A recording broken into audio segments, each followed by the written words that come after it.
একটু জিরা রাস্তার মধ্যস্থল, গোবিন্দপুরের টার্নিং করলেও অনেকেই বিকালিবেলা অনেক পর্যটক এখানে আসেন। অনেক পর্যটক আসেন এখানে হাওরের ঢেউ দিতে। হাওরের ঢেউটা অনেকটাই মিনি কক্সবাজারও বলা যায়, অনেকেই স্ট্যাটাস দেন মিনি কক্সবাজার। আসলে অত্যন্ত সুন্দর এবং বিশুদ্ধ বাতাসের সমাহার। সাগরের ঢেউ যেন হাওরের ঢেউ যেন সাগরের শোনা যায়। অনেক শব্দ, ঢেউয়ের অনেক শব্দ যদি কোলাহল মুক্ত নির্মল বাতাসে ঘুরতে চান তাহলে এই জায়গায় আসতে পারেন। প্রতিদিন বিকালে আপনারা সাগরের একটা স্মেল পাবেন বলে আমার বিশ্বাস। এই জায়গাতে আসতে পারে অত্যন্ত মনোরম পরিবেশ। সুনামগঞ্জ থেকে বাজারের পরেই জিরা রাস্তার আগে এই জায়গাটা দেখার হাওর, যেটাকে পানি উন্নয়ন বোর্ড তাদের নিজস্ব ভাষায় দেখার হাওর বলে তারা বিভিন্ন সাইনবোর্ডে লিখে দিয়েছে। এটার কথা বলেছিলাম। আমার জানার মধ্যে জেলা প্রশাসন বরাবর আবেদন হয়েছিল এটাকে সংশোধন করার জন্য, কিন্তু আসলে কোনো প্রতিবাদ রাষ্ট্রীয়ভাবে তেমন একটা গুরুত্ব দেওয়া হয় না আমরা দেখতে পাই। কারণ এই বিষয়ে কোনো ধরনের প্রতি উত্তর বা বিবৃতিও আমরা পাইনি।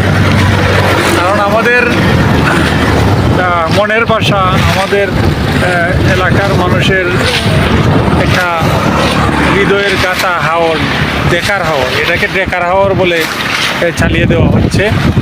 তো এই বিষয়টা আসলে যারা প্রশাসনিক কর্মকর্তা তারা যদি মন থেকে চাইতেন তাহলে এটাকে একটা মানুষের আবেগকে, একটা মানুষের মনের কথাকে তারা সায় দিয়ে এটাকে সংশোধন বা আমাদেরকে সে বিষয়ে বিবৃতি দিয়ে অন্তত পক্ষে কারণ এবং বিষয়ে জানাতে। কিন্তু এইসব বিষয়ে কারো কোনো কর্ণপাত নেই। অনেক বিষয়ে সোশ্যাল মিডিয়ায় অনেক শেয়ার, অনেক লাইক, অনেক কমেন্টস হয়, কিন্তু এ বিষয়ে আসলে কারো চোখ নাই। বর্তমান যুগ তথ্য প্রযুক্তির যুগ।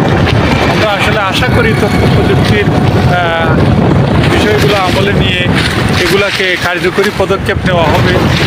আমরা বিভিন্ন রাস্তা, বিভিন্ন নিয়মের বিরুদ্ধে, বিভিন্ন অবকাঠামোগত বিভিন্ন বিষয় নিয়ে অনেক সময় কথা বলে থাকি।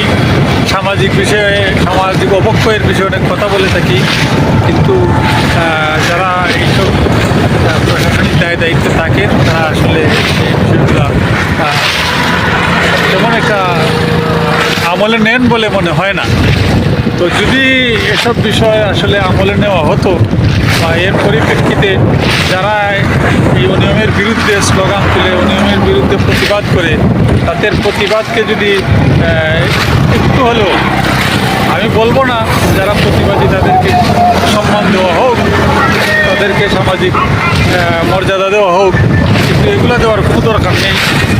মানুষের এই যদি যৌক্তিক কথাবার্তা হয়ে থাকে, যৌক্তিক বিষয়ে উপস্থাপন হয়ে থাকে, তাহলে সেসব বিষয়টা আমলে নিয়ে একটা স্টেপ নিলে বা একটা ভূমিকা নিলে হয়তো অনেকাংশেই অনেক বিষয় আরও উৎসাহ পেত এবং অনিয়মের বিরুদ্ধে অনেক জোরালো ভূমিকা নেওয়া হতো বলে আমার বিশ্বাস। পরিশেষে আমি বলবো, যারা কোলাহলমুক্ত নির্মল বাতাসে করতে চান তারা এই জায়গাটায় আসতে পারেন। অত্যন্ত নির্মল দেখার হাওয়া, মন জুড়ানো একটা পরিবেশ থাকে। এখানে আসতে মনটা আসলেই ভালো হয়ে যাবে বলে আমার বিশ্বাস।